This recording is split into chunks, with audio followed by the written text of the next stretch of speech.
The key to market selection is like gambling. You don't pull to an inside straight. You can win that way, but it's a bad risk. The first thing is to try to stay alive and to try to avoid people that can put you out of business. So what do you have to worry about? Don't go into capital-intensive businesses because the one thing you don't have is money.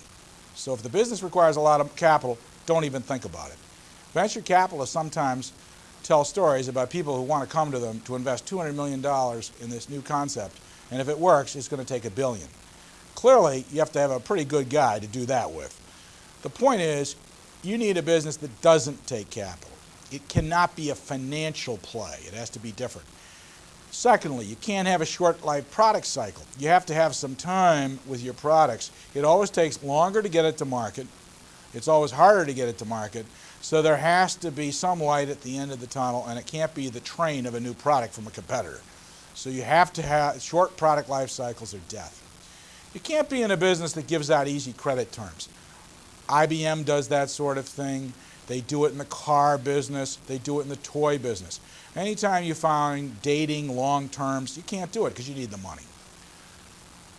Next thing is large markets. Any large market, you make a twitch of a success, the big guys will be down you like a cheap suit. No, can't do that. Can't go after large markets because if you do, it's too important to somebody else. They'll take it away from you. And finally, and I think very importantly, you don't want to go into a market with smart people. The problem with the software market is you've got all these MIT, Harvard, Stanford, Caltech guys. If you take a look at who's in this business, a huge population of very bright people. Tough business to go in if you're going to go into the business. Now, what to choose? Well, it's a little bit the reverse of this, and there are 4 basic points. First, you want to do the familiar, something you know about. Peter Lynch says this about investing, and the same thing is true in market selection. When you've been in a business, you know a lot about it. You know things intuitively, you know friends in the business, peers. That's a good place to go. You want to go in a niche market. Why is that? Well, hopefully it's too small for anybody big to be interested.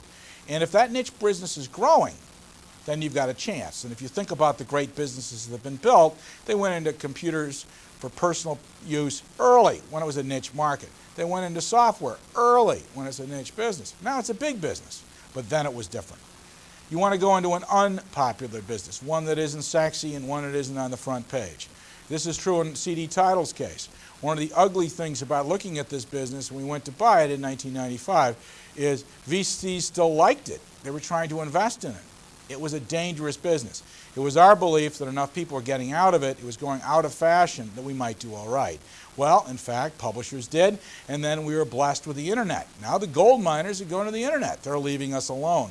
We're now unpopular, we're fairly safe, and the people in the business are probably not going to change. So it's unpopular. What Peter Drucker says about it is the shower hook business. Don't look down on those guys. 2 people probably make them. Each guy is 60 or 40% of the business, and they probably make a lot of money. And the final thing is, go into a business that you don't have to sell the concept. In other words, the old saying is pioneers die broke or with arrows in their back. You want to go into a business, when I went into baby strollers, there were 1.4 million sold a year. I didn't have to sell that concept. I only had to sell my 70,000 to break even. There was a set market. Somebody was paid to talk to me. There were juvenile furniture buyers. I didn't have to be a pioneer both in the primary market and then to sell my product afterwards. So that's what's required to get a good market opportunity.